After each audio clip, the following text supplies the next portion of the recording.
ہمارے معاملے کا جو ڈھنگ ہے نا، اللہ یہ دے دے وہ دے دے، ایسا کر دے ویسا کر دے، ایک سانس میں اتنی دعائیں مانگتے اتنی دعائیں مانگتے، جیسے کہ ہوٹل میں جانے کے بعد ہم ویٹر کو آرڈر کرتے ہیں، چکن لے کے آ جا، قیمہ لے کے آ جا، روٹی لے کے آ جا، اچار لے کے آ جا، پپڑ لے کے آ جا، یعنی اللہ نے خالی اس کے لیے بیٹھا ہے کہ بس تمہاری 150 دعائیں قبول کر لیں۔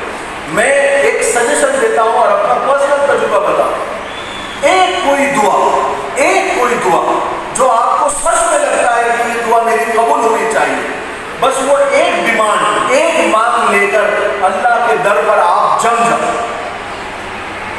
مثال کے طور پر جیسے آپ کا بچہ بیمار ہے یا بیمار ہو گیا ہے، تو آپ اس کے علاوہ کوئی دعا مت مانگو اللہ سے، اٹھتے بیٹھتے بس جیسے کہ ہم جب چھوٹے تھے اور باپ سے جب ضد کرتے تھے کہ گڑیا چاہیے یا پیسے چاہیے یا کچھ بھی کچھ بھی چاہیے، تو ضد کرتے تھے کہ مجھے یہ چاہیے، اور اس کے لیے ہم گر جاتے تھے، زمین پر ڈولتے تھے، باپ کے پیر پکڑ لیتے تھے، آنسوؤں سے روتے تھے۔ بچے تو ناک سے بھی روتے ہیں، منہ سے بھی روتے ہیں، اور وہ باپ کو منا ہی لیتے ہیں۔ آخر میں باپ کو ماننا ہی پڑتا ہے، کیونکہ باپ کو جب ایسا کرنے لگتا ہے کہ اس کی مانگ پوری کرنے کے علاوہ میرے پاس کوئی راستہ نہیں ہے، تو باپ گڑیا بھی لا کے دیتا ہے، پیسے بھی دیتا ہے، مٹھائی بھی دیتا ہے۔ میں آپ کو یہ سجیسٹ کرنا چاہوں گا کہ کوئی ایک دعا لے کر اللہ کے در پر آپ جم جائیں۔ فرض نماز کے بعد بھی وہی دعا کرے، نفل نماز کے بعد بھی وہی دعا کرے، تہجد کے بعد بھی وہی دعا کرے، صبح بھی وہی دعا، شام کو بھی وہی دعا، ذکر کے بعد بھی وہی دعا، ذکر سے پہلے بھی وہی دعا۔